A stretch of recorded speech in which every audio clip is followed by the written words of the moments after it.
Hello दोस्तों, कैसे हैं आप? सब बढ़िया। चलिए, अपने देखो 4 एक्ट हो गए: electricity, FEMA, payment of bonus act और रोड ट्रांसपोर्ट कॉरपोरेशन। आज अपन 5वें एक्ट पढ़ेंगे। ये एक्ट अपन किस लिए पढ़ रहे हैं? देखो, कोई भी एमसीक्यू पेपर हो, ये एक्ट पढ़ लेंगे तो पास हो जाएंगे। ठीक है, सब कुछ लगभग सब कुछ कवर कर रहा हूँ मैं। जनरली अपन किसके लिए पढ़ रहे हैं? एसएएस का एग्ज़ाम होता है। एसएएस में कॉमर्शियल ऑडिट है, उसमें एक पेपर कोड होता है PC-20, उसमें एक्ट है, तो उसके लिए पढ़ रहे। बाकी आप किसी भी एमसीक्यू एग्जाम के लिए पढ़ सकते हैं। कोशिश कर रहा हूँ मैं सब चीज़ कवर करने की। अब देखो, आज अपन कौन से एक्ट की बात करेंगे? आज अपन बात करेंगे एम्प्लॉय प्रोविडेंट फंड एक्ट की। कौन सा?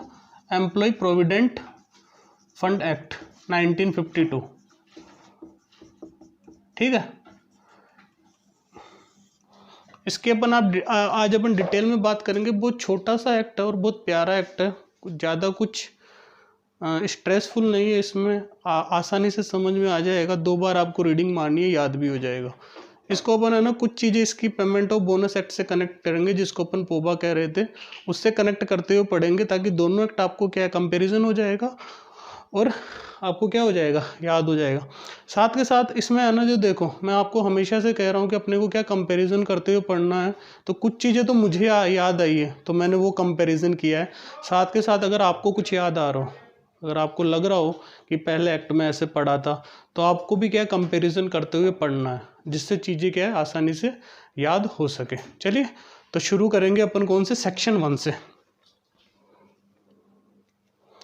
चलो, तो अपन क्या करेंगे, सेक्शन 1 की बात करेंगे। देखो, सेक्शन 1 में टाइटल क्या है? देखो, अपने हमेशा टाइटल यही वाला होता था, लेकिन इसमें क्या है, इसका title employ provident fund and miscellaneous provision act 1952।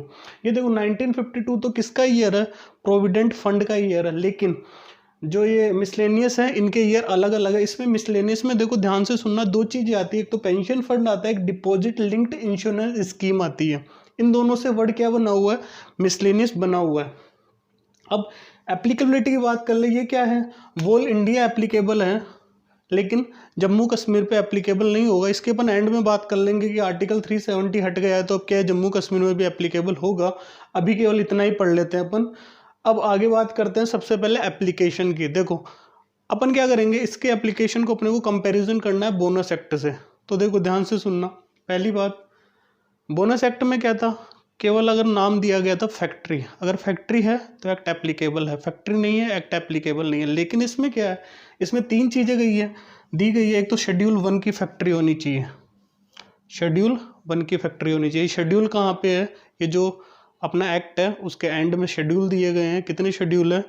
4 schedule है। इसमें देखो, टोटल है ना, इस एक्ट में टोटल क्या है? शेड्यूल तो कितने हैं?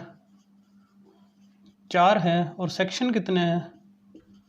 सेक्शन है इसमें 22। ओके, तो ये शेड्यूल 4 है ना, उसमें शेड्यूल 1 है, उसमें दी गई जो भी फैक्ट्री है, जो उस पर एक्ट एप्लीकेबल होगा। और तीसरी क्या है, उस फैक्ट्री में कितने, या तो 20 या फिर उससे ज़्यादा पर्सन एम्प्लॉय होने चाहिए। तो ये तो हो गई कंडीशन 1। जबकि बोनस एक्ट में क्या था? बोनस एक्ट में कंडीशन 1 क्या थी? केवल फैक्ट्री ही लिखी हुई होगी तो उस पर एक्ट एप्लीकेबल हो जाएगा। सेकंड की बात करें, सेकंड वही वाली बात है, कोई भी स्टेब्लिशमेंट जिसमें 20 या फिर उससे ज़्यादा पर्सन एम्प्लॉय हो, तो उस पर भी एक्ट अप्लाई होगा। वहाँ पे भी सेम कंडीशन थी। तीसरी कंडीशन देख लो, एस्टेब्लिशमेंट जिसमें 20 से कम पर्सन है, अगर उसमें क्या कर रहे हैं, अगर 20 है तो यह एक्ट एप्लीकेबल है। लेकिन अगर 20 से कम है तो क्या होगा, उसमें क्या अप्रोप्रिएट गवर्नमेंट क्या करेगी? एजी ओजी में क्या करेगी? ओजी क्या ऑफिशियल गजट में क्या है, 2 महीने या उससे ज़्यादा का नहीं, क्या करेगी? नोटिस देगी। ये देखो, ये इंपॉर्टेंट क्वेश्चन है। 2 महीने या उससे ज़्यादा का क्या करेगी? वो अपने ऑफिशियल गजट में दे देगी और कंपनी का नाम बता देगी कि ये कंपनी है, इस पर एक्ट एप्लीकेबल होगा। तो ये क्या है, 20 से ऐसी स्टेब्लिशमेंट जिसमें 20 से कम पर्सन एम्प्लॉय होंगे, उस पर भी एक्ट एप्लीकेबल हो जाएगा। अब बोनस एक्ट की बात कर लो। बोनस एक्ट में देखो, बोनस एक्ट में 10 से 19 था। ठीक है, अगर 10 से कम थे तो उस पर क्या बोनस एक्ट एप्लीकेबल नहीं हो रहा था। लेकिन यहाँ पे ऐसा कुछ भी नहीं है। यहाँ पे 20 से कम का मतलब 20 से कम, चाहे वो कितने भी हो, चाहे 10 हो, चाहे 9 हो, चाहे 8 हो, चाहे 7 हो। ठीक है, ये एक डिफरेंस हो गया, एक ये डिफरेंस हो गया। नेक्स्ट अपन ने वहाँ पे क्या बात की थी कि अगर क्या है, अगर एम्प्लॉयर और मेजॉरिटी ऑफ एम्प्लॉय ये अगर चाहे तो क्या करेंगे, अप्रोप्रिएट गवर्नमेंट के पास अप्लाई करेंगे और एजी क्या करेगी, ओजी में नोटिस करके उस एक्ट को अप्लाई कर देगी।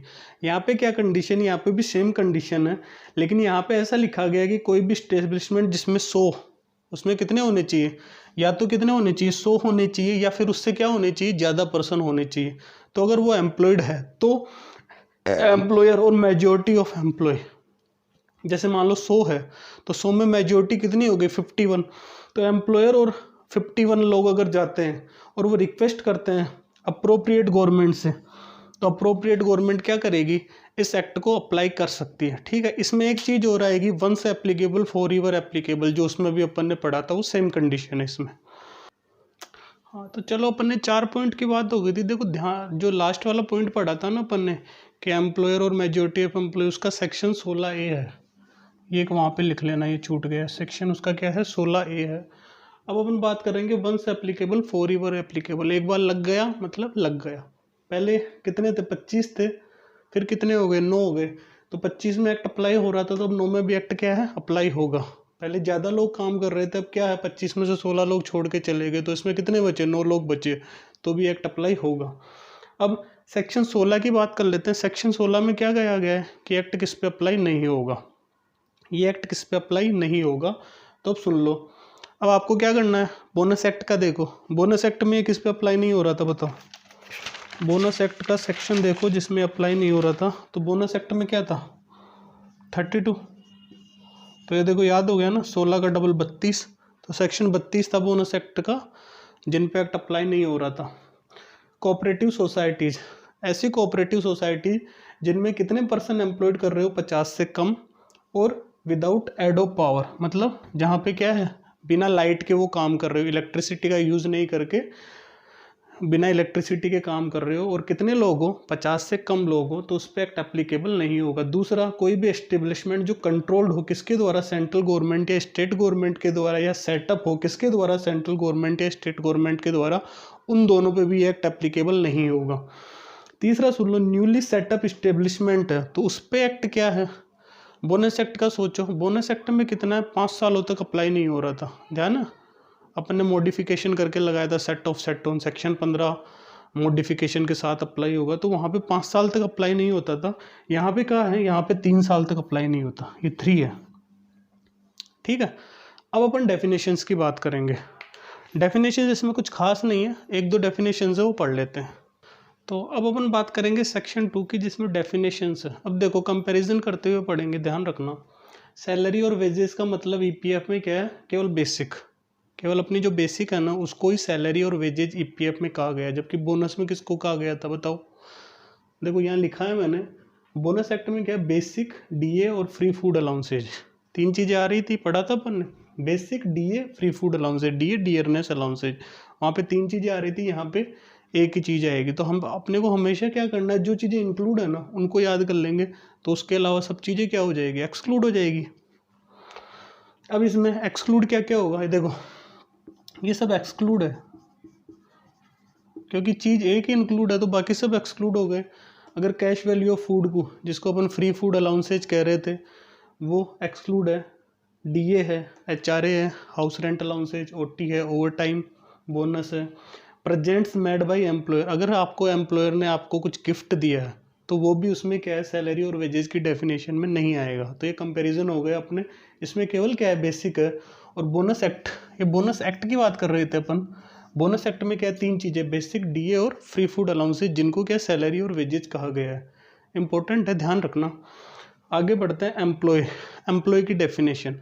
एम्प्लॉय की डेफिनेशन क्या होगी, कोई भी एम्प्लॉयड है ना, कोई भी पर्सन जो एम्प्लॉयड किसके लिए हो, वेजेस के लिए हो, मैनुअल या अदर वर्क, या तो मैनुअली काम कर रहा हो, ठीक है, या फिर और कोई काम कर रहा हो, और उसको वेजेस कैसे, या तो डायरेक्टली मिल रहे हो, जैसे मैं हूँ, मैं उसको मेरे अंडर कोई काम कर रहा है तो मैं उसको डायरेक्टली पे कर रहा हूँ, या फिर बाद में जो मेरे अंडर काम कर रहा है उसको क्या है, किसी और ने मेरे पास भेजा है कुछ दिनों के लिए टेम्प्रेरी काम करने के लिए, तो मैं क्या है कि उसको पे करूँगा, और वो क्या है, जो भी एम्प्लॉय है उसको पे करेगा। तो ये डायरेक्टली और इनडायरेक्टली भी हो सकता है। दूसरा, इसमें अप्रेंटिस इंक्लूड है, इसमें अप्रेंटिस क्या हो जाएगा, इंक्लूड हो जाएगा।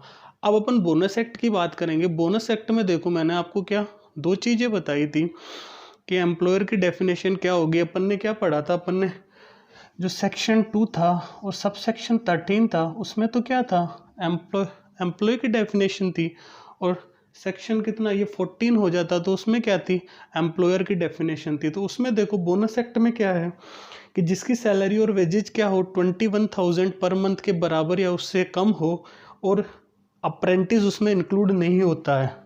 यहाँ ध्यान देना, अप्रेंटिस उसमें इंक्लूड नहीं होता है। तो ये डेफिनेशन कहाँ पे थी, बोनस सेक्ट में थी। जबकि इसमें क्या हो रहा है, इसमें अप्रेंटिस इंक्लूड हो रहा है, इसमें सैलरी और वेजेज के लिए कोई स्पेसिफिक अमाउंट नहीं दिया गया है। ठीक है, चलो आगे बढ़ेंगे। अपन ने दो चीज़ें पढ़ ली हैं, क्या, देखो सैलरी और वेजेस अपन ने पढ़ लिए हैं। देखो अब अपन आगे बात करेंगे what is the authorise officer. इसमें ऑथोराइज ऑफिसर किसे कहा गया है, तो देखो ऑथोराइज ऑफिसर है ना, 5 ऑफिसर्स है जिनको ऑथोराइज ऑफिसर कहा गया है। ये क्वेश्चन इस बार के क्या है 2019 एसएस में आ भी गया है, ध्यान से सुनना। सीपीएफओ सेंट्रल प्रोविडेंट फंड कमिश्नर, एपीएफओ दो है, एक तो एडिशनल प्रोविडेंट फंड कमिश्नर है और एक है असिस्टेंट प्रोविडेंट फंड कमिश्नर। ठीक है, ये दो अलग अलग है। Next DPFO deputy provident fund commissioner और RPFO regional provident fund commissioner. तो ये 4 ऑफिसर को क्या कहा गया है, 4 नहीं है 5, इसमें ये 2 है। तो इन 5 ऑफिसर्स को क्या कहा गया है, ऑथोराइज ऑफिसर कहा गया है। रिकवरी ऑफिसर की बात करेंगे।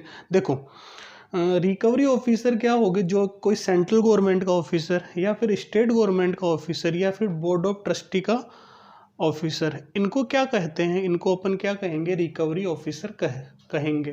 तो अपनी कितनी 4 डेफिनेशंस हो गई। अब अपन आगे पढ़ेंगे सेक्शन 2A। देखो अब अपन सेक्शन 2A की बात करेंगे। सेक्शन 2A पोबा के सेक्शन 3 के जैसे ही है, सेम टू सेम चीज़ है। सुन लो, कोई भी स्टेब्लिशमेंट जिसकी BUD पढ़ा था अपन ने, बर्ड बोला था जिसको, मतलब बी का मतलब क्या है ब्रांचेज, यू का मतलब क्या है अंडरटेकिंग्स, और डी का क्या मतलब है डिपार्टमेंट्स। ये क्या है, इस स्टेब्लिशमेंट का पार्ट कब माने जाएंगे, या तो इनका कॉमन प्रॉफिट लॉस और बैलेंस शीट बन रही हो। ठीक है, दूसरा क्या है, लोकेशन क्या है, इररिलेवेंट है। लोकेशन से अपने को कोई मतलब नहीं रहता है। अगर मान लो एक पंजाब में, एक महाराष्ट्र में है, एक बंगाल में है, तो उससे कोई मतलब नहीं है। अगर इनका कॉमन प्रॉफिट एंड लॉस बन रहा है तो वो एक ही स्टेब्लिशमेंट का पार्ट होगा। ये अपन इससे क्या होगा, देखो एक इस्टेब्लिशमेंट का पार्ट होगा ना, तो फिर इस एक्ट की एप्लीकेबिलिटी पे फर्क पड़ेगा। जैसे मान लो 10 लोग यहाँ काम कर रहे हैं, 5 लोग वहाँ कर रहे हैं, 5 लोग वहाँ कर रहे हैं, और वो तीनों इसके पार्ट है, तो 20 लोग हो गए, तो एक्ट एप्लीकेबल हो जाएगा। लेकिन अगर है ना, जो 10 लोग यहाँ काम कर रहे हैं, 2 लोग वहाँ कर रहे हैं, 2 लोग अगर 14 ही है, तो एक्ट एप्लीकेबल नहीं होगा। तो इसलिए इसको अपन क्या है, इस एक्ट को इम्पोर्टेंस, इस सेक्शन को इम्पोर्टेंस देखते हैं कि पार्ट है या नहीं है। ठीक है, चलो आगे बढ़ेंगे। चलो अब अपन क्या है, कंपैरिजन करते हुए पढ़ेंगे 3 चीज़ों का। प्रोविडेंट फंड स्कीम क्या है, पेंशन फंड स्कीम क्या है, और इंश्योरेंस फंड स्कीम क्या है। देखो सेक्शन देख लो, सेक्शन 5, 6A और 6C। इनके लिए क्या होता है, स्कीम बनाई जाएगी। तीन फंड है, तीनों के लिए क्या अलग अलग स्कीम बनाएगी। स्कीम कौन बनाएगा, सेंट्रल गवर्नमेंट बनाएगी। सेम चीज़ है दोनों में। फिर क्या है, स्कीम बनने के बाद क्या है, एक फंड का इस्टेब्लिशमेंट होगा। देखो अपन ने आरटीसी में पढ़ा था, कॉरपोरेशन फंड होता है। ठीक है, पेमेंट ऑफ बोनस में भी क्या होता है, सबके क्या होते हैं, फंड होता है एक। तो इसमें क्या है, ये फंड इस्टेब्लिश करेंगे तीनों के लिए अलग अलग। इसके लिए प्रोविडेंट फंड, पेंशन फंड और इंश्योरेंस फंड।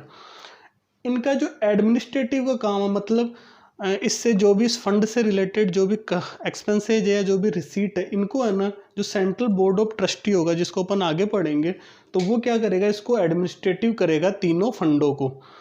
चौथी और सबसे इम्पोर्टेंट बात सुन लेना, इसमें शायद इस बार क्वेश्चन आया था, मुझे याद नहीं है किसमें से आया था, पर क्वेश्चन आया था। देखो कंट्रीब्यूशन है ना, जो इसमें तो एम्प्लॉयर कंट्रीब्यूशन कितना करेगा प्रोविडेंट फंड में, 10 से 12%, मतलब 10% करेगा, जिसको अगर गवर्नमेंट चाहे तो 12% कर सकती है। ठीक है, किस चीज़ का ये करेगा, बेसिक का प्लस डीए का प्लस रिटेंशन अलाउंसेज का।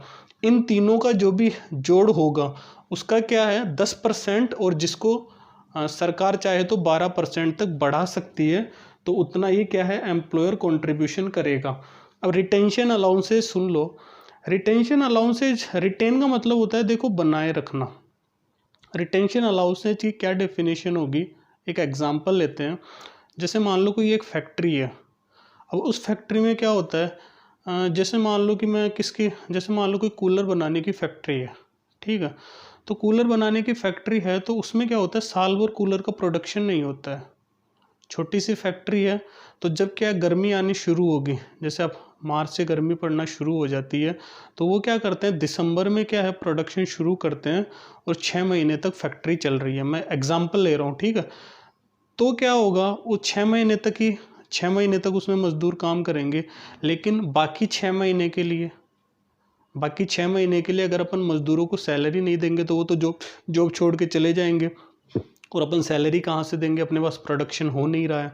तो इस केस में क्या होता है कि जो भी फैक्ट्री होती है वो क्या करती है, जो भी एम्प्लॉय है उसको क्या करती है, एक अमाउंट, फिक्स अमाउंट देती है, जिसको रिटेंशन अलाउंसेज कहते हैं। उसको क्या कहती है कि भैया तुम 6 महीने तो मेरे पास काम करो, 6 महीने है ना जो तुम और भी कुछ काम कर सकते हो, लेकिन मैं तुम्हें जब 6 महीने जब वापस प्रोडक्शन हो तब तुम मेरे पास आ जाना, इसके बदले में मैं क्या है तुम्हें एक रिटेंशन अलाउंसेज मतलब एक फिक्स पेमेंट दूंगी। जैसे मान लो 10,000 रुपये मैं आपको हर मंथ पे करूंगा, वो काम नहीं कर रहा है लेकिन उसको फिर भी पेमेंट करेगी। ऐसा क्यों करता है, क्योंकि उसको पता है कि ये क्या है, स्किल्ड एम्प्लॉय है, ये अपना स्किल्ड एम्प्लॉय है, इसको सब चीज़ों की नॉलेज है। अगर ये और कहीं जाके काम करता है और वहाँ पे अच्छा काम करेगा तो वहाँ का क्या है, एम्प्लॉयर इसको क्या कर लेगा, अपने यहाँ पे रख लेगा। तो ये क्या है कि अपना, अगर इसके पास क्या है एम्प्लॉय की कमी ना हो, स्किल्ड एम्प्लॉय बने रहे, इसके लिए क्या रिटेंशन अलाउंसेज देते हैं। तो ये होता है रिटेंशन अलाउंसेज। तो इसमें कितना एम्प्लॉयर 10 से 12% किसका, बेसिक डीए और आरए का, रिटेंशन अलाउंसेज का। जबकि एम्प्लॉय कितना देगा, एम्प्लॉयर 10 से 12% और एम्प्लॉय कितना 10%, किसका, बेसिक डीए और एचआरए का। देखो एम्प्लॉयर है ना जो मैक्सिमम 10% दे सकता है, जिसको बढ़ा के 12% तक किया जा सकता है, ठीक है, उसका क्या है मैक्सिमम है। लेकिन इसका क्या है, एम्प्लॉय का कितना है, एम्प्लॉय देगा मात्र कितना 10%। अगर एम्प्लॉय चाहे तो 12%, 15%, 20% दे सकता है, लेकिन एम्प्लॉयर क्या है केवल कितना 10% ही देगा, ठीक है। एम्प्लॉय के बढ़ाने से क्या है, एम्प्लॉयर का कंट्रीब्यूशन नहीं बढ़ेगा। इसमें बात कर ले पेंशन फंड में, तो पेंशन फंड में क्या होता है, जो एम्प्लॉयर देगा वो 8.33% देगा बेसिक डीए और आरए का, जबकि एम्प्लॉय क्या है कोई कंट्रीब्यूशन नहीं देगा। और ऐसे ही क्या है इंश्योरेंस फंड में भी एम्प्लॉयर कितना देगा, 1% देगा बेसिक डीए और आरए का, जबकि एम्प्लॉय क्या है कुछ कंट्रीब्यूशन नहीं देगा। हाँ देखो अपन ने क्या प्रोविडेंट फंड शुरू किया ना, तो अपन ने एक बात करना भूल गए अपन, कि प्रोविडेंट फंड है ना जो क्यों बनाया जाता है। देखो प्रोविडेंट फंड है ना जो इसलिए बनाया जाता है कि अपने क्या होता है, देखो अपन क्या करते हैं, जैसे जैसे अपनी सैलरी बढ़ती है वैसे वैसे अपन क्या है अपने खर्चे बढ़ाते हैं।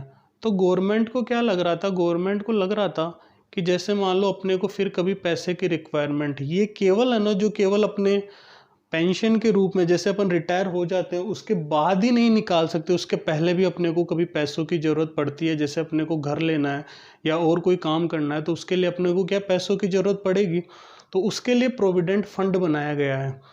अब इसमें क्या होता है कि जैसे मुझे क्या लगा, मेरे को सैलरी मिल रही है तो मेरा क्या है कि एक फ़िक्स अमाउंट कटेगा। जैसे मेरी सैलरी 50,000 रुपये है, ठीक है, तो प्रोविडेंट फंड क्या है मेरा 10% कटेगा, तो मेरा 5,000 रुपये कटेगा। तो मैंने क्या सोचा कि भाई मैं क्यों दूंगा, मैं तो नहीं देने वाला प्रोविडेंट फंड में पैसे, मैं नहीं दूंगा प्रोविडेंट फंड में पैसे। अब मैं क्यों दूंगा भाई, नहीं दूंगा। तो इसको क्या प्रमोट करने के लिए गवर्नमेंट ने क्या कहा, एम्प्लॉयर को कहा कि भैया जितना है ना जो एम्प्लॉय कंट्रीब्यूशन देगा उतना ही कंट्रीब्यूशन तुम्हें देना पड़ेगा, जितना एम्प्लॉय कंट्रीब्यूशन देगा उतना ही क्या है तुम्हें भी देना है। तो उससे क्या है मुझे अच्छा लगेगा ना कि देखो मैं कितना दे रहा हूँ 5,000 रुपये, ठीक है, एम्प्लॉयर कितना देगा, ये मैं कौन हूँ, ये एम्प्लॉयर है, ये एम्प्लॉय है, ये एम्प्लॉय 5,000 दे रहा है, और 5,000 कौन दे रहा है, 5,000 क्या है एम्प्लॉयर भी दे रहा है। तो मेरे प्रोविडेंट फंड अकाउंट में कितने हो गए, 10,000 हो गए। तो मुझे फ़ायदे वाली बात लगी ना, मुझे फ़ायदे वाली बात लगी तो मैं अपना पैसा कटने दूंगा, ठीक है। तो अपने क्या फ्यूचर एक्सपेंसेज के लिए ये क्या होता है, ये पैसा अपना एक अकाउंट फंड में जाके जमा हो सकता है, जिसको अपन क्या है बाद में अपनी ज़रूरत के हिसाब से निकाल सकते हैं। इसलिए क्या है कि ये प्रोविडेंट फंड बनाया गया है। ठीक है, चलो आगे बढ़ते हैं। तो देखो अपन क्या बात कर ली थी अपन ने, सेक्शन 5, 6A और 6C की बात कर ली थी। अब सुनो एक ध्यान देने वाली बात, अगर कोई रुपीज का फ्रैक्शन है, अगर कोई रुपीज का फ्रैक्शन है तो उसको राउंडेड करेंगे नियरेस्ट रुपीज में।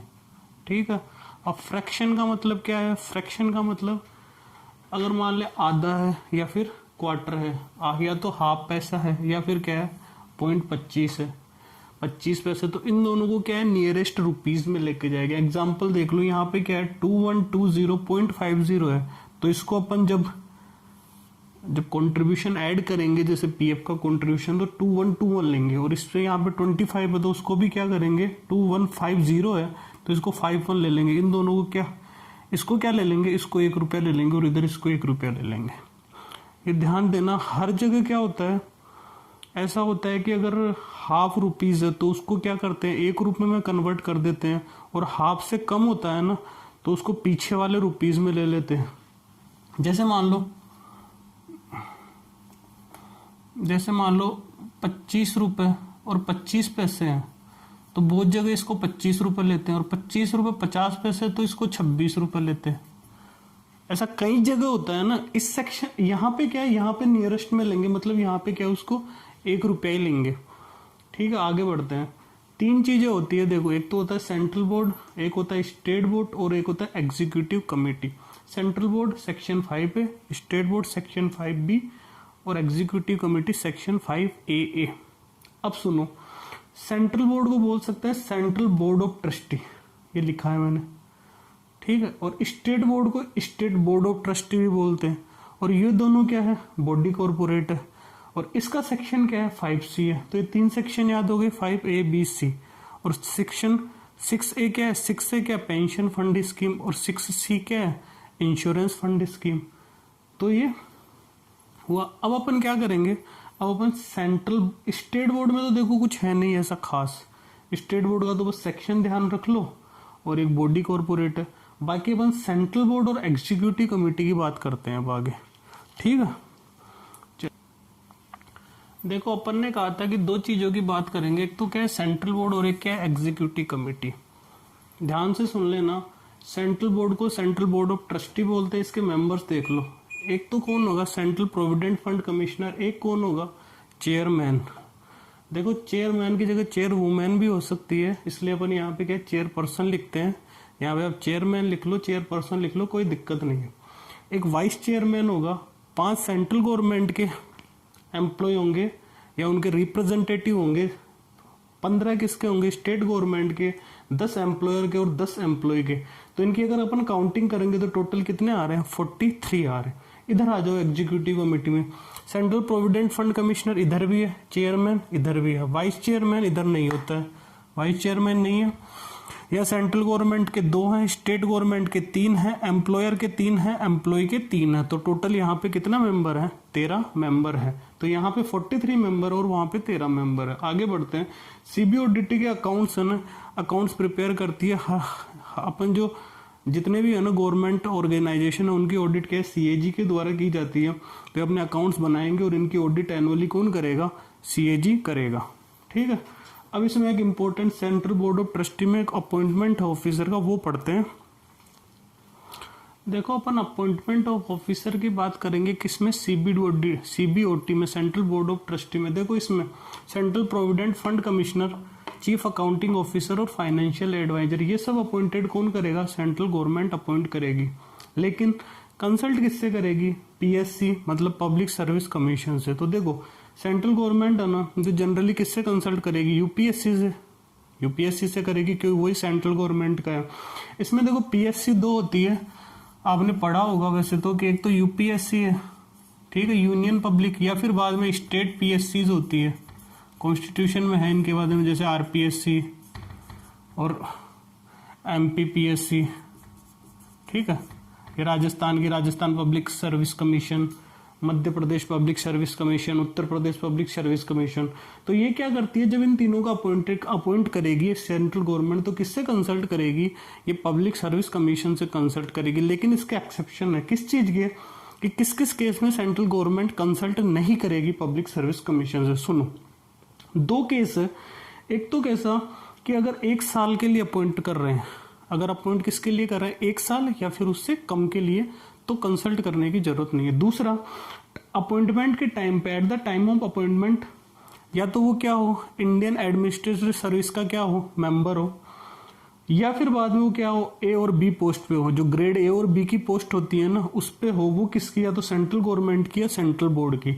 तो ये कंडीशन ऐसी है, इन दोनों कंडीशन में क्या करेगी सेंट्रल गवर्नमेंट, क्या करेगी, पीएससी से कंसल्ट नहीं करेगी और विदाउट कंसल्टेड अपॉइंट कर सकती है। अदरवाइज इन तीनों के लिए उनको क्या करना पड़ेगा, अपॉइंट करना पड़ेगा। अब एक और बात सुनो, ये जो सीपीएससी है ना, सेंट्रल प्रोविडेंट फंड कमिश्नर, यही क्या है, यही सीईओ होता है किसका, जो सेंट्रल बोर्ड है। सीईओ मतलब चीफ एग्जीक्यूटिव ऑफिसर। अपन ने अभी पढ़ा था, इसमें कितने मेंबर होते हैं, 43 मेंबर होते हैं। उसमें अपन ने टॉप पे पढ़ा था ना सीपीएससी, और अपन ने उसमें भी पढ़ा था सेक्शन 2 में भी कि कुछ ऑथोराइज ऑफिसर्स होते हैं। चलो नाम बता दो उनके, ऑथोराइज ऑफिसर्स के देखो नाम सुनना, याद करना। एक तो कौन था, central provident fund commissioner, additional या assistant provident fund commissioner, regional provident fund commissioner और डिप्टी प्रोविडेंट फंड कमिश्नर। ठीक है, चलो आगे बढ़ेंगे। अब अपन determination of money due from employer, section 7 है। देखो इसमें क्या है, इसमें ऐसा है कि डिस्प्यूट हो जाता है। अपन ने पोबा में पढ़ा था कि जो सेक्शन 21 था उसमें डिस्प्यूट था, वैसे ही है कि एम्प्लॉयर और एम्प्लॉय के बीच किसकी डिस्प्यूट, किस चीज़ को डिस्प्यूट हो गया, कि एक्ट की एप्लीकेबल, कि एक्ट एप्लीकेबल है या नहीं है, या अमाउंट, किसका अमाउंट, प्रोविडेंट फंड का, पेंशन फंड का, इंश्योरेंस फंड का, तीनों में से किसी का या तीनों का। तो क्या होगा, ये डिस्प्यूट किसके पास जाएगा, ऑथोराइज ऑफिसर्स के पास जाएगा, जो अपन पढ़ चुके हैं। इन ऑथोराइज ऑफिसर्स के पास पावर है, कोड ऑफ सिविल प्रोसीजर 1908 में जो पावर्स है ना, सेम इनके पास पावर। अब देखो इनके पास चला गया डिस्प्यूट। चलो मैं एक एग्जांपल ले लेता हूँ। मान लो कि एम्प्लॉयर कह रहा है कि मैं दूंगा कितने, मैं दूंगा 2 लाख रुपए, और एम्प्लॉय कह रहा है कि नहीं मेरे बन रहे हैं 3 लाख रुपए। तो अमाउंट को लोगे क्या हो गया, डिस्प्यूट हो गया। तो डिस्प्यूट गया किसके पास में, ऑथोराइज ऑफिसर्स के पास में। अब देखो ऑथोराइज ऑफिसर्स के पास डिस्प्यूट गया, ऑथोराइज ऑफिसर ने क्या है, इंक्वायरी शुरू की। अब देखो इसमें ये कह रहा था 2 लाख दूंगा, एम्प्लॉयर कितना कह रहा है, एम्प्लॉय की मुझे 3 लाख रुपए चाहिए। तो इसमें परेशान कौन हुआ, एम्प्लॉय परेशान हुआ कि यार मुझे ज्यादा पैसे चाहिए, लेकिन एम्प्लॉयर कह रहा है कि तुम्हारे कम पैसे बन रहे हैं। तो क्या हुआ, अब क्या होगा, इंक्वायरी होगी। तो इंक्वायरी के लिए दोनों को बुलाया जाएगा, एम्प्लॉयर को, एम्प्लॉय को। ठीक है, या फिर किसी तीसरे पर्सन को, जैसे मान लो एम्प्लॉयर है वो खुद नहीं आ सकता तो वो किसी पर्सन को अपॉइंट करेगा, तो वो जाएगा उसकी जगह पे, या फिर एम्प्लॉय नहीं जा सकता तो उसकी जगह कोई पर्सन जाएगा। तो देखो यही लिखा है मैंने, एम्प्लॉयर, एम्प्लॉय, अदर पर्सन।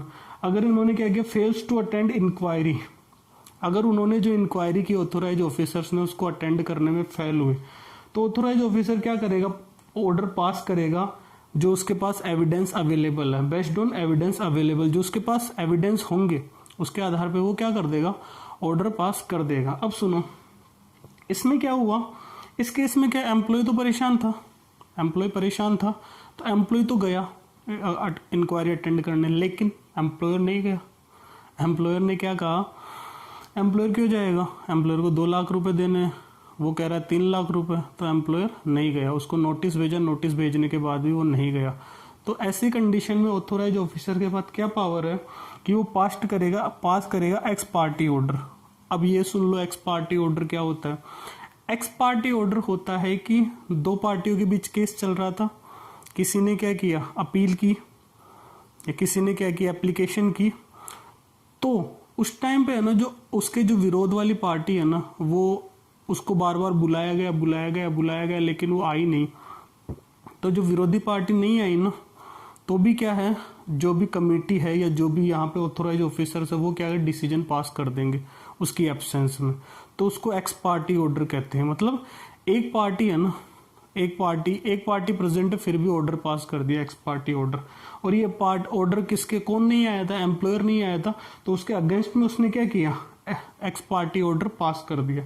अब एम्प्लॉयर जाएगा एम्प्लॉयर भागा गया, कहता नहीं सर नहीं मैं आ गया सर, ये वो उसने रीज़न बताए। अगर उसके रीज़न अगर उसको लगे ऑथोराइज ऑफिसर्स को नहीं ठीक कह रहा है ये, तो ये क्या करेगा, एम्प्लॉयर क्या करेगा, अपील कर सकता है ऑथोराइज ऑफिसर्स के पास।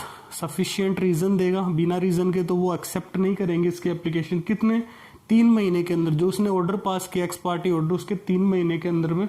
और इसको क्या कहेगा कि आपने जो ऑर्डर दिया है उसको क्या कर दो, आप साइड में रख दो, setting aside the order. Setting aside मतलब साइड में रख दो या कैंसिल कर दो, ठीक है। अगर ऑथोराइज ऑफिसर्स को लगता है कि नहीं इसकी बात ठीक है, तो वो क्या है, उस ऑर्डर को साइड में रख सकते हैं। और साइड में रखने के बाद वो क्या करेंगे, जो भी नया ऑर्डर बनेगा उसकी एक कॉपी किसको भेज देंगे, एम्प्लॉय को भेज देंगे। तो ये आपका सेक्शन 7 है। इसमें सुनो, इसमें देखो इम्पोर्टेंट चीज क्या है, इम्पोर्टेंट चीज इसमें एक तो ये है 3 मंथ्स कि 3 महीने के अंदर ही क्या कर सकता है, वो एप्लीकेशन कर सकता है। बाकी तो एक सेक्शन याद कर लेना कि सेक्शन 7A है। बाकी इसमें देखो जो भी ऑथोराइज ऑफिसर्स है उसके पास जनरली सबके पास कौन सी पावर होती है, कोड ऑफ सिविल प्रोसीजर है, सेम पावर होती है इसमें। और ये क्वेश्चन मैं आपको बता ही चुका हूँ, ठीक है। चलिए आगे बढ़ते हैं। अब देखो अपन सेक्शन 7B की बात करेंगे जिसमें रिव्यू होगा। देखो रिव्यू क्या होता है कि जब आपने अपील की, अपील का टाइम खत्म हो गया, अपील की टाइम खत्म हो गया, टाइम खत्म होने के बाद क्या है, अपन क्या करते हैं एक, और उसके बाद एक अपने को टाइम पीरियड मिलता है, जिस टाइम पीरियड के अंदर क्या है वापस अपन अप्लाई कर सकते हैं कि हम इस ऑर्डर से नाखुश है। तो उस पर है ना वापस क्या है, वापस पूरी जो प्रोसीजर की गई है, वापस क्या नया ऑर्डर पास होगा, वापस सारे एविडेंस इकट्ठे होंगे, सब कुछ होगा। तो इसमें देखो इसमें क्या कह रहे हैं कि एग्रीव्ड पर्सन एम्प्लॉयर है एम्प्लॉय। एग्रीव्ड पर्सन कौन हो सकता है, या तो एम्प्लॉयर है एम्प्लॉय। इस केस में कौन था, इस केस में एम्प्लॉय था। तो एम्प्लॉय ने क्या किया, रिव्यू के लिए गए वो किसके पास, ऑथोराइज ऑफिसर्स के पास। अब रिव्यू के बेसिस क्या है, देखो सुनो, रिव्यू ऐसे तो कर नहीं देगा ऑथोराइज ऑफिसर, बार बार मैं जाऊंगा तो वो रिव्यू नहीं करेगा। उसके पीछे क्या होना चाहिए, सॉलिड रीजन होना चाहिए। तो वो क्या कह रहा है कि discovery of new evidence that could not be produced during previous order. जब पुराना केस चल रहा था तब क्या है कि कुछ है ना, कुछ एविडेंस मतलब कुछ नया एविडेंस मिल गए, वो पुराने ऑर्डर के टाइम पे वो क्या सबमिट नहीं किए गए थे। या तो एक ये कारण हुआ, या फिर क्या है पुराने ऑर्डर के टाइम पे कुछ मिस्टेक या एरर हो गई, कुछ मिस्टेक या एरर हो गई। तो इन दो केसों में क्या हो सकता है, इन दो केसों में क्या हो सकता है कि ऑर्डर को क्या है वापस रिव्यू किया जा सकता है। अब अपन चलेंगे नेक्स्ट सेक्शन 7C। अब अपन सेक्शन 7C की बात करेंगे जिसमें क्या डिटर्मिनेशन ऑफ एस्केप्ड अमाउंट। जो एस्केप अमाउंट है उसका वापस से डिटर्मिनेशन करना है। अगर कोई ऑर्डर पास हुआ सेक्शन 7 और 7B में, और जो ऑथोराइज ऑफिसर है, देखो यहाँ पे ऑथोराइज ऑफिसर है ना, ऑथोराइज ऑफिसर जो अपन ने 5 ऑफिसर पढ़े उनमें से कोई भी एक हो सकता है, ठीक है। ऑथोराइज ऑफिसर क्या करेगा, देन ऑथोराइज ऑफिसर क्या करेगा, अगर अपन ने ऑर्डर पास हुआ सेक्शन 7A और B में और वो पास किया ऑथोराइज ऑफिसर ने, तो उसने क्या किया, ऑथोराइज ऑफिसर ने जो ऑर्डर पास किया उसके पास रीजन है, हैज रीजन टू बिलीव। उसके पास क्या है, रीजन है कि या तो है ना जो ओमिजन हो गया, जब सेक्शन 7 और 7B में जब अपना ऑर्डर निकला था उस टाइम पे कोई चीज़ छूट गई थी, या फिर क्या हो गया कि एम्प्लॉयर ने क्या है कुछ failure and part of employer, employer ने क्या है कुछ पार्ट है ना वो प्रोड्यूस नहीं कर पाया। जैसे अपन बात करते हैं कि पिछले में अपन ने पढ़ा था कि एम्प्लॉयर क्या चाहता है, एम्प्लॉयर चाहता है कि 2 लाख रुपए बन रहे हैं और एम्प्लॉय क्या कह रहा है कि 3 लाख रुपए बन रहे हैं। लेकिन जो एविडेंस प्रोड्यूस किया एम्प्लॉयर ने उसके बेसिस पे क्या है ऑथोराइज ऑफिसर ने ऑर्डर पास किया एम्प्लॉयर के पक्ष में। तो एम्प्लॉयर जीत गया, तो एम्प्लॉयर ने क्या है 2 लाख रुपए उसको दे दिए। लेकिन फिर क्या हुआ, 1 लाख रुपए का था।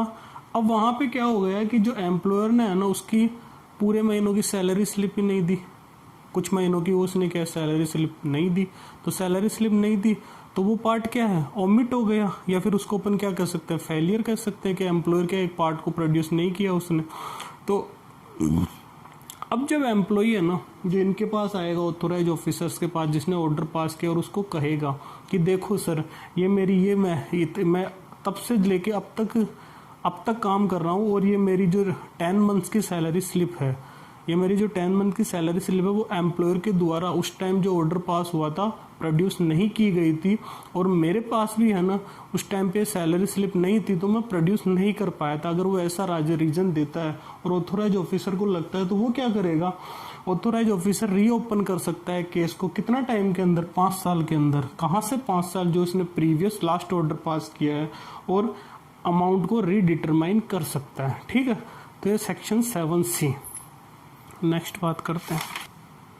हाँ तो देखो अब क्या हो गया था, सेक्शन 7C पढ़ लिया था। अब देखो अपेलेंट ट्राइब्यूनल की बात कर लेते हैं। सेक्शन 7D में अपेलेंट ट्राइब्यूनल दिया हुआ है। उसमें सुनो, सेंट्रल गवर्नमेंट को कॉन्स्टिट्यूट करेगी अपेलेंट ट्राइब्यूनल का, जो एक हो सकती है या फिर उससे ज़्यादा भी हो सकती है, जो उसको ठीक लगेगा उतने का उसने कर दिया। अब सुनो इसके मेंबर, देखो ये क्वेश्चन आ चुका है कि अपेलेंट ट्राइब्यूनल जो किसकी ईपीएफ की जो अपेलेंट ट्राइब्यूनल है उसमें मेंबर कितने होते हैं? मेंबर क्या होता है? एक मेंबर होता है। अब एक बात याद करो तुम कि अपन ने एक मेंबर और कहाँ पे पढ़ा था, तो देखो मैंने यहाँ पे लिख दिया कि अपन ने जो इलेक्ट्रिसिटी एक्ट का स्पेशल कोर्ट्स पढ़ा था ना, उसमें सेक्शन 153 था। उसमें क्या था, जो स्पेशल कोर्ट बनाते हैं ना, तो एक स्पेशल कोर्ट के लिए क्या एक ही मेंबर होता है, तो सेम केस हो गया। तो अपने 2 क्वेश्चन याद हो गए अपने को यहाँ से कंपेरिजन से। क्वालिफिकेशन देख लो इसकी, या तो ये हाई कोर्ट का जज हो या फिर क्या हो, डिस्ट्रिक्ट कोर्ट का जज हो। तीसरी बात, इसका टाइम पीरियड या तो 5 साल या फिर 62 ईयर, जो भी पहले खत्म हो रहा हो। अब देखो अपेलेंट ट्राइब्यूनल जो इलेक्ट्रिसिटी एक्ट का होता है, उसका जो चेयरपर्सन होता है उसका क्या 3 साल और 70 साल, और मेंबर का क्या 3 साल और 65 साल। तो ये तीनों क्या अपन कंपैरिजन कर लेंगे। ईपीएफ में कितना है 62 ईयर, और कितना 5 ईयर, और उधर कितना है 3 ईयर 70 और 3 ईयर और 65 ईयर। तो अपने को याद आसानी से हो जाएगा। अब सुनो रेजिग्नेशन, ये क्या है, अपेलेंट ट्राइब्यूनल का जो है वो रेजिग्नेशन, हैंड रिटन रेजिग्नेशन देगा किसको, जो अपॉइंट करता है रेजिग्नेशन हमेशा उसी को ही दिया जाता है, बता चुका हूँ। तो सेंट्रल गवर्नमेंट को क्या करेगा, रेजिग्नेशन देगा। इलेक्ट्रिसिटी एक्ट में भी सेम पढ़ाया है मैंने, वो वाली बात ही दोबारा कह रहे हैं। 3 मंथ का या तो क्या करेगा, नोटिस देगा, या फिर इसका क्या सक्सेसर आने तक, या फिर इसका एक्सपायरी ऑफ टर्म। अब समझो, या तो वो क्या करेगा, रेजिग्नेशन क्या लेगा, 3 महीने का नोटिस देगा सेंट्रल गवर्नमेंट को, या फिर वो अपने पद पर कब तक रहेगा, जब तक उसका सक्सेसर मतलब और कोई नहीं आ जाता उसकी जगह पे, या फिर कब तक रहेगा, जो उसका जो भी पीरियड है कि इस डेट को उसकी एक्सपायरी हो रही है, उसका कार्यकाल खत्म हो रहा है। तो इन तीनों में से जो भी पहले होगा तब तक वो रहेगा, और उसके बाद में क्या है, उसको पद से वो अपने आप हट जाएगा। रिमूवल भी इलेक्ट्रिसिटी एक्ट किया तो इनकैपेसिटी या फिर मिसबिहेवियर के आधार पे इसको क्या किया जाएगा, रिमूव किया जाएगा। लेकिन इसमें ध्यान रखो कि इसमें इंक्वायरी कौन मेड करेगा, हाई कोर्ट का जज करेगा। देखो इसमें क्वालिफिकेशन क्या थी कि क्या होना चाहिए, हाई कोर्ट का जज होना चाहिए। तो अगर है ना जो इसके मेंबर को रिमूव करना है, अगर हटाना है, तो इंक्वायरी भी कौन करेगा, हाई कोर्ट का जज करेगा। लेकिन अगर इलेक्ट्रिसिटी एक्ट की बात करें तो इलेक्ट्रिसिटी एक्ट में क्वालिफिकेशन आप देखोगे ना, तो वहाँ जज आ रहा है सुप्रीम कोर्ट का। वहाँ कौन सा जज आ रहा है, सुप्रीम कोर्ट का जज आ रहा है। तो उसमें भी इंक्वायरी कौन करता है, उसमें भी इंक्वायरी सुप्रीम कोर्ट का जज करता है, तभी क्या है अपन उसको हटा सकते हैं। लेकिन यहाँ पे हाई कोर्ट का कर रहा है, वहाँ पे सुप्रीम कोर्ट का कर रहा है, क्योंकि देखो सेम लेवल का आदमी करेगा। ऐसा थोड़ी है कि सुप्रीम कोर्ट का जज है और हाई कोर्ट का जज उसकी इंक्वायरी कर देगा, ऐसा कभी नहीं होता है। ठीक है, तो ये बात ध्यान देना। इसमें बस एक ही क्वेश्चन इंपॉर्टेंट, तो ये मेंबर वाला, और दूसरा है टर्म वाला। ये 2 क्वेश्चन इसमें इंपॉर्टेंट है। ठीक है, चलिए अपेलेंट ट्राइब्यूनल की बात चल रही थी। देखो अपेलेंट ट्राइब्यूनल के पास किसकी पावर है, सिविल कोर्ट के जैसे पावर है। अब क्या हुआ कि जो एग्रीव्ड पर्सन था वो ऑथोराइज ऑफिसर्स के पास क्या किया, उसने सेक्शन 7A के अंदर गया, फिर सेक्शन 7B के अंदर गया, और फिर सेक्शन 7C के अंदर गया। ठीक है, लेकिन फिर भी क्या है, वो ऑथोराइज ऑफिसर से नाखुश है, या ऑथोराइज ऑफिसर से कभी भी वो नाखुश होता है, तो वो किसके पास जा सकता है, अपेलेंट ट्राइब्यूनल के पास जा सकता है। अब देखो अपेलेंट ट्राइब्यूनल क्या करेगा कि जो ऑथोराइज ऑफिसर है उसके ऑर्डर को क्या कर सकता है, या तो कंफर्म करेगा जैसा है वैसा का ही रहने देगा, या फिर उसमें कुछ मॉडिफिकेशन कर देगा, या फिर सेट असाइड उसको कैंसिल कर देगा। और अब ये जो नया ऑर्डर निकालेगा उसकी कॉपी सेंड करेगा रिलेटेड पार्टीज को, एम्प्लॉयर है, एम्प्लॉय है, जो ऑथोराइज ऑफिसर है जिसने ऑर्डर पास किया था उनको। अब देखो वो सेम वाली सिचुएशन अपन ने सेक्शन 7C में पढ़ा था कि अगर ओमिशन हो गया या फिर बाद में क्या हो गया कि कुछ पार्ट छूट गया एम्प्लॉयर के द्वारा, तो उस केस में क्या करता है, वो भी क्या करता है, ऑथोराइज ऑफिसर भी अमेंड कर सकता था, इसके पास भी पावर है, ये भी अमेंड कर सकता है, लेकिन टाइम कितना है इसमें, 5 साल का। तो यहाँ पे देखो अपने टाइम पीरियड है ना, 2 ही जगह आ रहे हैं, एक तो 7C में आया, एक 7D में आया 5 साल, और अपन एक 7A में पढ़ा था कि अगर एक्स पार्टी ऑर्डर पास कर दे ना तो ऑथोराइज ऑफिसर्स के पास है ना, जो एम्प्लॉयर कितने टाइम के अंदर जा सकता है, बताओ कितने टाइम के अंदर जा सकता है, 3 महीने के अंदर उसके पास जा सकता है और अपील कर सकता है। अब देखो अपन पढ़ रहे थे कि एम्प्लॉयर तो क्या कह रहा था कि मुझे देने हैं 2 लाख रुपए, और एम्प्लॉय क्या कह रहा था कि नहीं मेरे 3 लाख रुपए बन रहे हैं। हो गई बात। अब देखो जब है ना 2 लाख रुपए 3 लाख रुपए, अब क्या होगा जब भी कोई एग्रीव्ड पर्सन, अभी यहाँ पे एम्प्लॉयर है तो अपन एम्प्लॉयर की बात करेंगे, वो जब भी है ना जो इसके पास आएगा अपेलेंट ट्राइब्यूनल के पास, तो उसको पास है ना जो भी उसको पेनल्टी लगी है पिछले ऑर्डर में उसका कितना 75% है ना अमाउंट डिपॉजिट करवाना पड़ेगा, जो भी पेनल्टी का है। ठीक है, जैसे उसको है ना नहीं 75% अमाउंट क्या है, पेनल्टी लगी उसका नहीं, जो भी 75% अमाउंट जो उस ऑर्डर में है, जैसे उसका कितना था 2 लाख रुपए था, 2 लाख रुपए था क्योंकि एम्प्लॉय के खिलाफ ही ऑर्डर आया तभी तो उसका 75% कितना हो गया 1.5 लाख रुपए। तो जब भी क्या है यहाँ से एम्प्लॉय आएगा ना अपेलेंट ट्राइब्यूनल के पास तो वो 1.5 लाख रुपए पहले जमा करवाएगा। वो बात अलग है कि अगर इसको लगता है अपेलेंट ट्राइब्यूनल को नहीं कि यार उसको दिक्कत हो जाएगी, हार्डशिप हो जाएगी, अनड्यू हार्डशिप हो जाएगी, तो वो उसको छोड़ सकता है। अदरवाइज उसको क्या करना पड़ेगा, जो भी प्रीवियस ऑर्डर में जो अमाउंट है उसका कितना 75% यहाँ पे क्या करवाना पड़ेगा, डिपॉजिट करवाना पड़ेगा। अब इसने डिपॉजिट करवा दिया, ठीक है, केस चला। अब केस यहाँ पे कौन जीत गया, यहाँ पे एम्प्लॉयर केस जीत गया। यहाँ पे कौन केस जीत गया, यहाँ पे एम्प्लॉयर नहीं सॉरी एम्प्लॉय केस जीत गया। कौन जीत गया, एम्प्लॉय जीत गया। तो अब क्या होगा कि 1.5 लाख रुपए तो इसको मिल जाएंगे, ठीक है, और 1.5 लाख रुपए एम्प्लॉयर और देगा। लेकिन लेकिन लेकिन उस पर ये चीज़ मैं इसी के लिए समझा रहा हूँ कि अब क्या है कि एम्प्लॉय केस जीत गया है तो एम्प्लॉयर को क्या करना पड़ेगा, इंटरेस्ट पे करना पड़ेगा। कितना, at the rate 12% per annum के हिसाब से। कहाँ से पे करेगा वो, जिस डेट से उसका क्या था ड्यू था और जिस डेट को एक्चुअल पेमेंट हो रहा है, तो जो पीरियड है उसके बीच का क्या करेगा वो 12% पर एनम के हिसाब से क्या इंटरेस्ट पे करेगा। और अगर अपेलेंट ट्राइब्यूनल चाहे तो इस 12% रेट को मैक्सिमम कितना बढ़ा सकती है, landing rate of scheduled bank की जो लैंडिंग रेट है उसके वहां तक उसको क्या कर सकती है, बढ़ा सकती है। तो इसमें देखो 2 चीजें इंपॉर्टेंट है। एक तो क्या है, यहाँ पे 75% अमाउंट डिपॉजिट करवाना पड़ेगा एग्रीव्ड पर्सन को। दूसरा ये 5 साल वाला तो सेम केस है। तीसरा यहाँ पे इंटरेस्ट कितना पेएबल होगा एम्प्लॉयर के द्वारा, या तो 12% या फिर बाद में शेड्यूल्ड बैंक के लैंडिंग रेट के बराबर। ठीक है, चलिए अब बढ़ते हैं आगे। हाँ तो देखो अपन अभी क्या कर रहे थे, अपेलेंट ट्राइब्यूनल की बात कर रहे थे, तो उसमें एक बात ये ध्यान देने की, जो इलेक्ट्रिसिटी और फेमा एक्ट थे उसमें एग्रीव्ड पर्सन गया अपेलेंट ट्राइब्यूनल के पास, तो वहाँ पे क्या हो रहा था, वहाँ पे जितनी भी पेनल्टी का अमाउंट था ना, अपेलेंट ट्राइब्यूनल के अपील करने के लिए अपने को क्या था, जितनी भी अमाउंट था पेनल्टी का वो पूरा का पूरा जमा करवाना पड़ रहा था। याद होगा आपको, याद है क्या, वहाँ पे क्या करना पड़ता था, पूरा का पूरा अमाउंट जमा करवाना पड़ता। लेकिन ईपीएफ में क्या करना पड़ता है, ईपीएफ में ओनली 75% अमाउंट डिपॉजिट करवाना पड़ेगा। एक तो हो गई ये बात। अब अपन नेक्स्ट सेक्शन की ओर आगे बढ़ेंगे जिसमें है सेक्शन 8, जिसमें क्या कह रहा है कि recovery of money due from employer.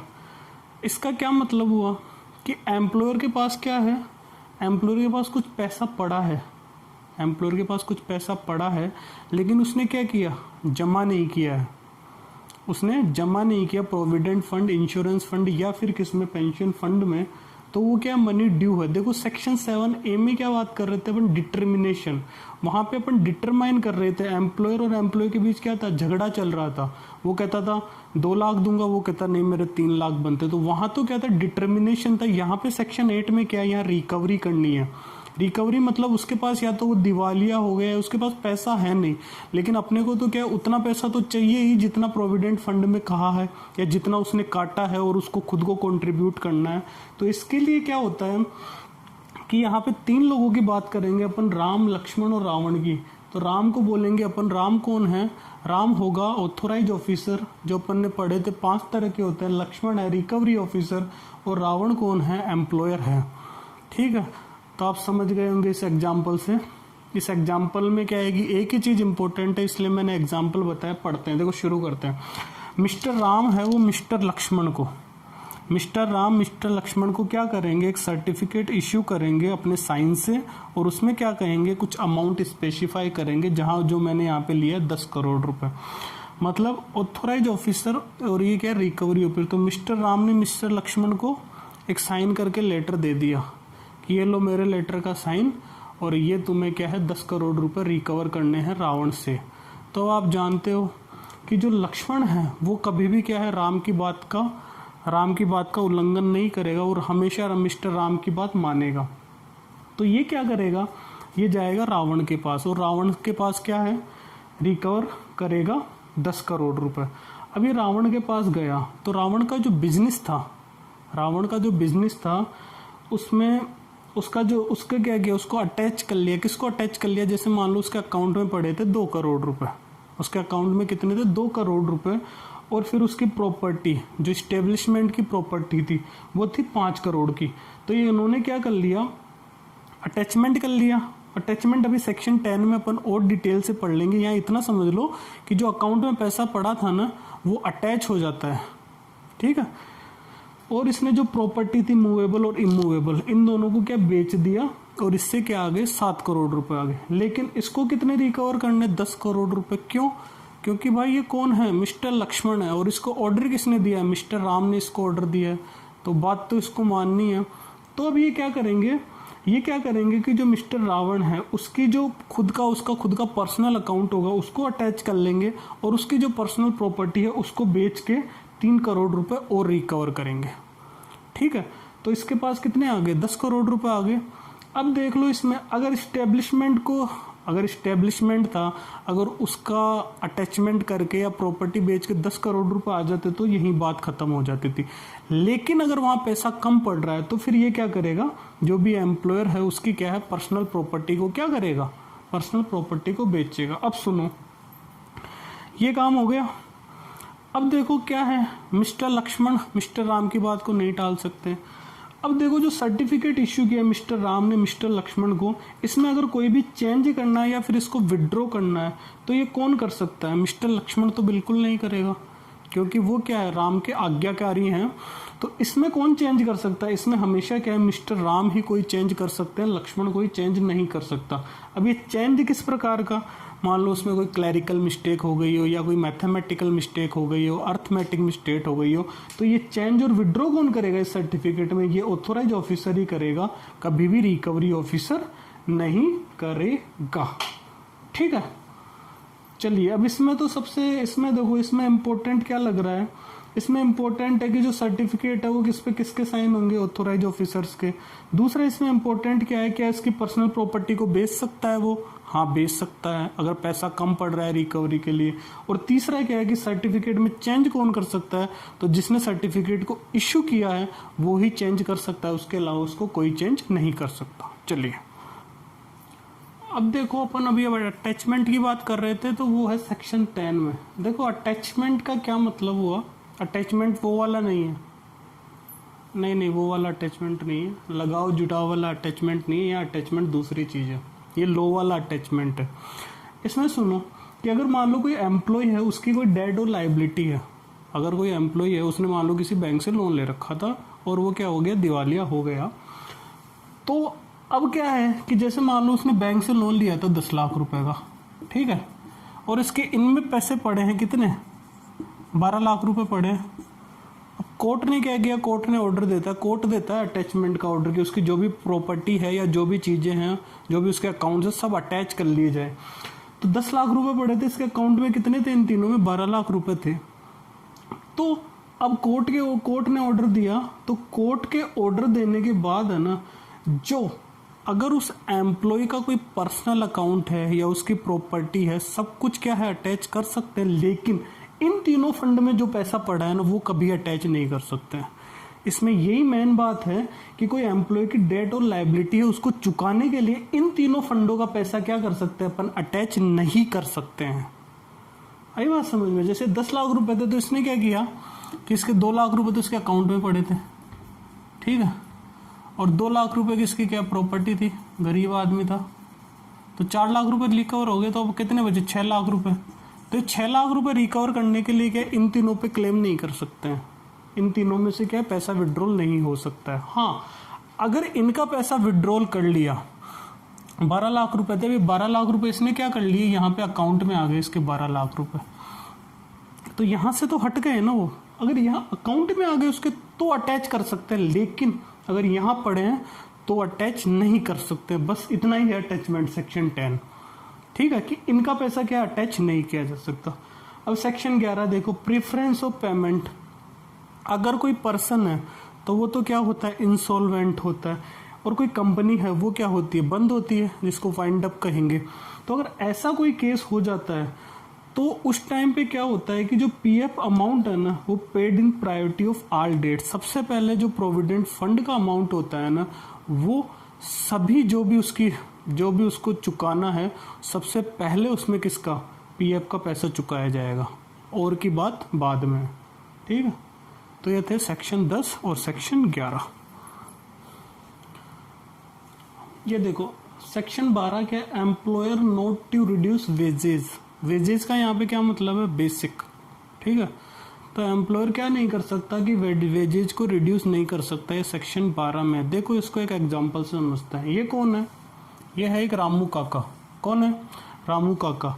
तो रामू काका को क्या कहा मैंने कि रामू काका बोलो, आपको सैलरी से मतलब है ना। कहता हाँ साहब।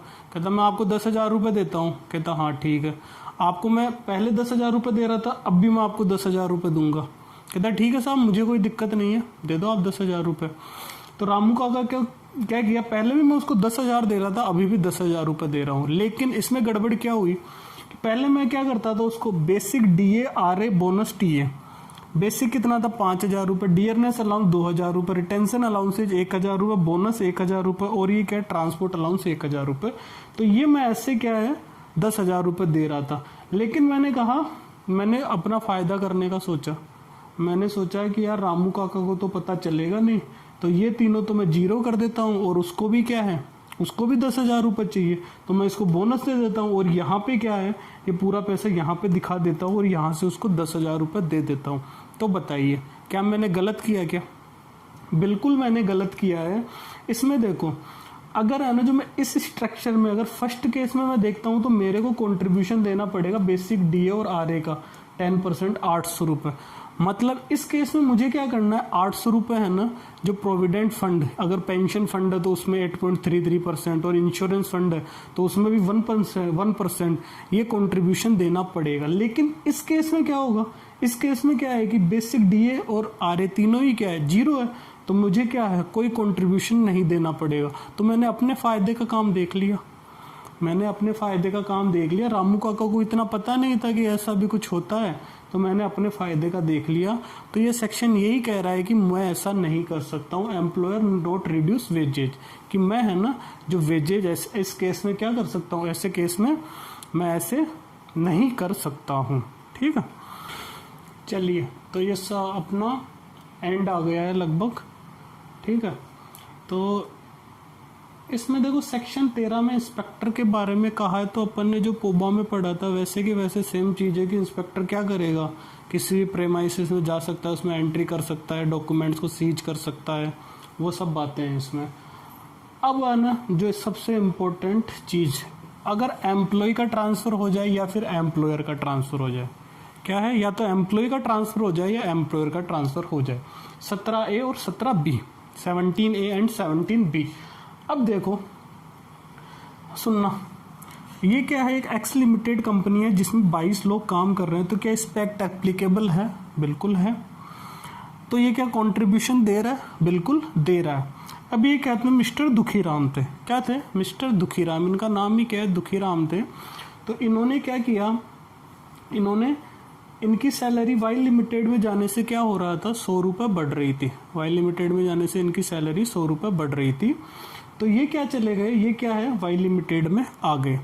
अब इनको वाई लिमिटेड में आने के बाद क्या पता चला कि यार यहाँ तो 12 एम्प्लॉय काम कर रहे हैं, यहाँ पे 12 एम्प्लॉय काम कर रहे हैं, तो एक्ट एप्लीकेबल होगा क्या इस पे? नहीं होगा, क्योंकि मिनिमम कितने, 20 लोग चाहिए।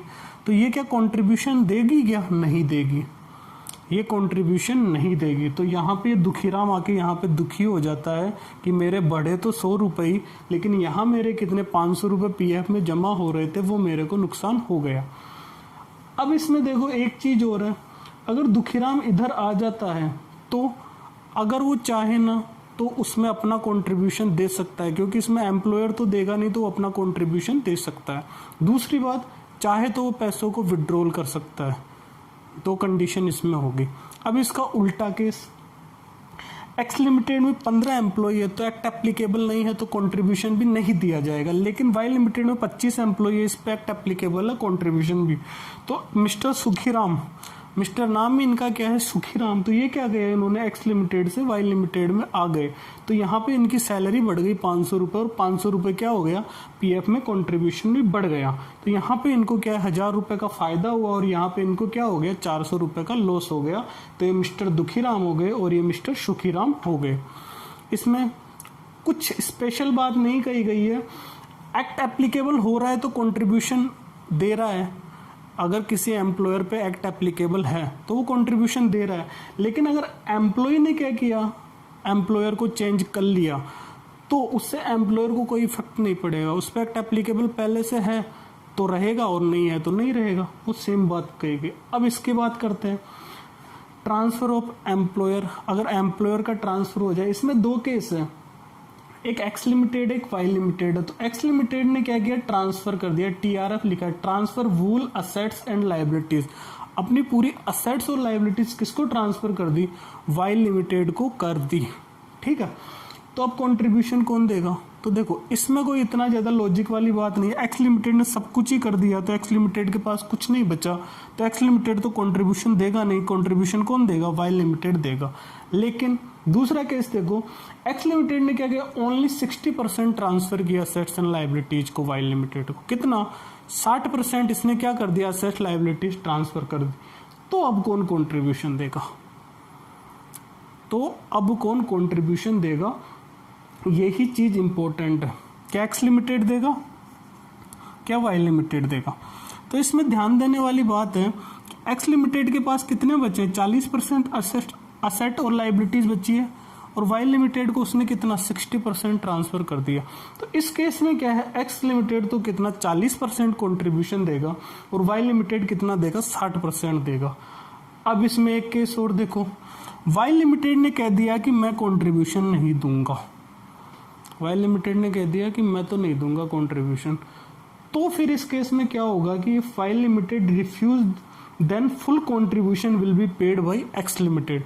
तब इस केस में क्या है, एक्स लिमिटेड को क्या है 100% कंट्रीब्यूशन देना पड़ेगा। आई समझ में? अगर देखो पूरा ट्रांसफर है तो जिसको ट्रांसफर किया है वो एम्प्लॉयर देगा, लेकिन अगर कुछ असेट्स एंड लायबिलिटीज ट्रांसफर की है तो जितनी % ट्रांसफर की है उतना % वो देगा, और जितनी रिमेनिंग है उतना वो देगा। लेकिन अगर है ना, जो जिसको ट्रांसफर किया है, एक्स ने वाई को ट्रांसफर किया, वाई ने रिफ्यूज कर दिया कि नहीं भाई मैं तो 1 रुपया भी नहीं दूंगा, तुझे जो करना है कर ले, तो इस केस में क्या है, एक्स लिमिटेड क्या हो जाएगा, बाउंड हो जाएगा, जो भी 100% जो भी है पीएफ अमाउंट को पे करने के लिए। ठीक है, चलिए आगे बढ़ते हैं। अब देखो एक तो सेक्शन 20 है और एक सेक्शन है 21। देखो इसमें कुछ नहीं है, सेक्शन 20 में तो डायरेक्शंस की बात कर रहे हैं कि डायरेक्शंस कौन देगा, तो डायरेक्शंस कौन देगा, सेंट्रल गवर्नमेंट देगी। किसको, किसके डायरेक्शन की बात, सेंट्रल बोर्ड को। सेंट्रल बोर्ड को डायरेक्शन कौन देगी, सेंट्रल गवर्नमेंट देगी। और दूसरी क्या बात कर रहे हैं कि रूल्स कौन बनाएगा, तो रूल्स कौन बनाएगा, रूल्स भी सेंट्रल गवर्नमेंट बनाएगी। तो ये तो हो गए सेक्शन 20 और 21। अब है ना जो अपन एक क्वेश्चन कर लेते हैं, ठीक है, थोड़ा दिमाग वाला क्वेश्चन है, दिमाग लगाना, एग्जाम में आएगा नहीं लेकिन ऐसे ही जनरल नॉलेज के लिए। एक तो देखो ताज होटल है, नाम सुना होगा, ये इनका क्या है, इनका होटल का बिजनेस है, इनका होटल का बिजनेस है। और होटल का बिजनेस कहाँ है, महाराष्ट्र में है। अब इसमें क्या है, ताज होटल में क्या है कि 115 लोग क्या कर रहे हैं, काम कर रहे हैं। तो इस पे क्या एक्ट एप्लीकेबल है क्या, बिल्कुल। 20 से ज़्यादा हो गया तो एक्ट क्या हो गया, एप्लीकेबल हो गया। अब इसने क्या किया कि ताज होटल वालों ने क्या किया कि ये चले गए कहाँ पे, ये चले गए पंजाब। पंजाब में जाके इसने क्या किया कि रेस्टोरेंट का बिजनेस खोल लिया,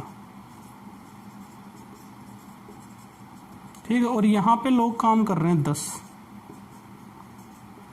तो अब ये बताओ ये क्या एक्ट एप्लीकेबल होगा क्या या फिर नहीं होगा। अगर ये क्वेश्चन बता दिया तो मतलब ये अपना ईपीएफ तैयार हो गया। थोड़ा सा इसमें दिमाग लगाने की बात है। देखो ध्यान देना, अपन ने सेक्शन 2A पढ़ा है। सेक्शन 2A में अपन ने क्या पढ़ा है कि लोकेशन इररिलेवेंट है, लोकेशन से कोई मतलब नहीं है। तो उसके हिसाब से तो आप देखोगे कि यार ये ताज होटल है, इसी का तो ये बिजनेस है, तो 115 कर रहे हैं तो 10 हो गए, तो उससे लोकेशन से तो कोई मतलब होना नहीं चाहिए, तो उस पर एक्ट एप्लीकेबल होना चाहिए। लेकिन इसमें एक चीज़ ध्यान दो, यहाँ पे इसका क्या है, होटल का बिजनेस, और यहाँ पे किसका है, रेस्टोरेंट का बिजनेस है। ये क्या दो अलग अलग बिजनेस है क्या, क्या दोनों अलग अलग बिजनेस है क्या, अलग अलग है। अब देखो इस पे एक्ट एप्लीकेबल हो जाएगा, लेकिन ये दोनों बिजनेस अलग अलग है ना, इसलिए इसमें कितने 10 ही एम्प्लॉय है। 10 एम्प्लॉय पे क्या एक्ट एप्लीकेबल है क्या, नहीं है। तो इस कारण क्या है, इस पे क्या एक्ट एप्लीकेबल नहीं होगा। ये ऐसा क्यों हुआ, ये इसलिए हुआ क्योंकि ये दोनों क्या है, अलग अलग बिजनेस है। अगर इन्होंने पंजाब में जाके होटल खोला होता, इन केस इन्होंने पंजाब में जाके होटल खोला होता और उसमें 10 एम्प्लॉय काम करते, तो ये एक्ट एप्लीकेबल हो जाता, क्योंकि सेम बिजनेस हो गया और इन दोनों का क्या है, profit and loss account, balance sheet भी कॉमन बन रही है। लेकिन अभी जो वाली कंडीशन अपन ने बताई थी, यहाँ पे जो रेस्टोरेंट है, तो ये दोनों क्या हो गए, ये दोनों तो बिजनेस ही अलग हो गए। ये दोनों क्या हो गए, बिजनेस ही अलग हो गए। बिजनेस अलग हो गए तो इनका क्या है, प्रॉफिट एंड लॉस अकाउंट भी अलग अलग बनेगा। तो ये इस पे एक्ट एप्लीकेबल होगा, उस पे एक्ट एप्लीकेबल नहीं होगा, ठीक है। चलिए, तो ये आज अपना कौन सा 5वां एक्ट खत्म हो गया। अब आगे अपन कौन सा एक नए एक्ट की बात करेंगे, सेबी एक्ट की, सेबी एक्ट 1992 की, उसके बारे में बात करेंगे। चलिए पढ़िए इस एक्ट को और बताइएगा, कमेंट बॉक्स में जाके कमेंट कीजिएगा एक्ट कैसा लगा। और अगर आपकी कोई क्वेरीज हैं तो वो भी आप मुझे भेजिए। और अगर अगर आपको अच्छा लग रहा है तो लाइक शेयर एंड सब्सक्राइब किए, ताकि मैं मोटिवेट हूँ और बार बार और ज़्यादा मेहनत करके आपको और अच्छे तरीके से क्या है एक्ट पढ़ा सकूं। क्योंकि देखो एक्ट में क्या है, एक्ट में कुछ ऐसा है नहीं, बहुत कम चीज़ें हैं समझाने के लिए। इसमें बहुत ज़्यादा चीज़ें क्या होती है, रटने की होती है, क्योंकि इसमें वर्ड्स ही ऐसे होते हैं। फिर भी मैं क्या कर रहा हूँ कि आपको शॉर्ट ट्रिक से हर चीज़ को एक शॉर्ट तरीके से पढ़ाने की कोशिश कर रहा हूँ। ठीक है, चलिए फिर मिलते हैं नेक्स्ट वीडियो में। ओके, टाटा बाय बाय।